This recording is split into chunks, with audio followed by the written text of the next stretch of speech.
खाने की बात सुनकर तो आयु के चेहरे पर मुस्कान आ गई थी। आरुष की कई आगे की बात पर उसकी मुस्कान पलक झपकते ही लुप्त हो गई। आखिर आयु थी तो हमारी कामचोर। जब से वो आरुष की हुई थी तब से आरुष ने उसे माँ पापा की तरह केयर की है और उसकी छोटी से छोटी चीज़ का ख्याल रखा है। पर बचपन से बनी शहजादी को काम करने पर जोर आता है। आरुष ने हल्के से उसके सर पर चपत लगाई और बोला, नखरेबाज, थोड़ा काम कर लो मोहतरमा, वरना मोटापा आ जाएगा। फिर तुम क्यूट सी प्यारी छोटी बच्ची की जगह क्यूट सी गोलू मोलू बन जाओगी। उसके बाद मैं तुम्हें अपनी बाहों में नहीं उठा पाऊँगा और ना ही तुम्हें अपनी गोद में बैठने दूंगा, क्योंकि तुम तो मोटू हो जाओगी और वज़न भी बढ़ जाएगा। ये सुन तो आयु पलंग से किसी कांगारू की तरह छल पड़ी और ज़मीन पर सावधान की पोजीशन में खड़ी हो गई। आरुष ये देख असमझ की स्थिति में चला गया। आयु ने बाव करते हुए अपना हाथ अपने चेहरे तक ले जाते हुए अपनी मुस्कान को दबाते हुए अदा से कहा, जो हुक्म मेरे आका। आरुष इस एक्शन पर रिएक्शन दे पाता उसके पहले एक छोटा सा बंदर उसकी कमर पर लिपट चुका था, यानी कि आयुष ही आरुष की कमर पर अपने पैर लपेटकर उसके गले में बाहें डाल उसके ऊपर लटक गई थी। आरुष ने उसकी कमर को पकड़ उसे ठीक से उठाते हुए कहा, बंदरिया नहीं नहीं, कामचोर बंदरिया। आयु हंस पड़ी। आरुष ने उससे कहा, अब ऐसे ही पूरी रात गुजारने की है या नीचे उतरने का कष्ट करोगी? आयु ने उससे पूरी तरह चिपकते हुए अपना चेहरा उसकी गर्दन में छिपाते हुए कहा, मैं आपको छोड़ नहीं जा रही। खबरदार आगे से मुझे ना उठा पाने की बात कही तो मैं हमेशा ऐसे ही रहूँगी, पतली सी, ताकि आप मुझे उठा पाओ। आरुष इस वक्त समझ नहीं पा रहा था वो हंसे या रोए। हंसी इस बात की कि उसकी खरगोश बंदरिया को उससे लिपटना है और उसके लिए उसे वार्निंग दे रही है, और रोना इस बात का कि ये बंदरिया मजाक को इतना सीरियसली क्यों ले रही है। आरुष ने गर्मा गर्मी के माहौल को कम करने के लिए आयु से पूछा, आज साथ में डिनर बनाए?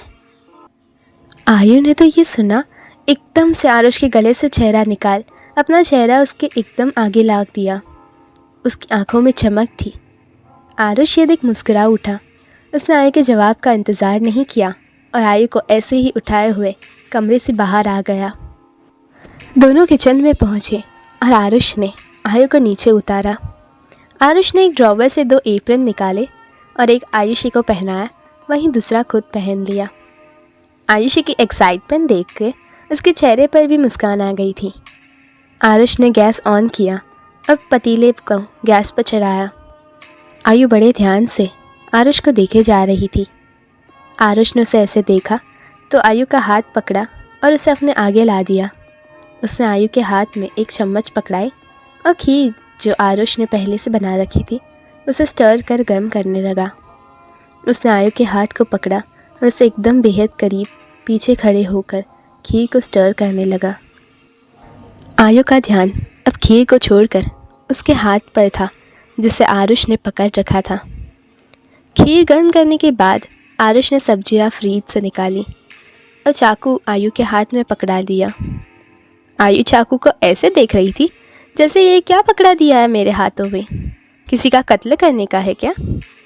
आयु खुद की सोच पर हंस पड़ी और उसके शैतानी दिमाग में एक खुराफाती सूझी और उसने आरुष के गले से थोड़ी दूरी तक चाकू ले जाते हुए कहा, आज मर्डर करने का अच्छा मौका मिला है मुझे आपका।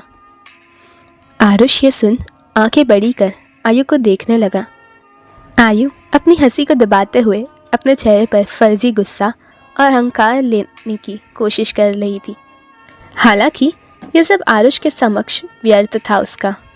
आयु बोली, आज तो मैं आपको जान से मार के ही रहूँगी, अब कहाँ जाओगे?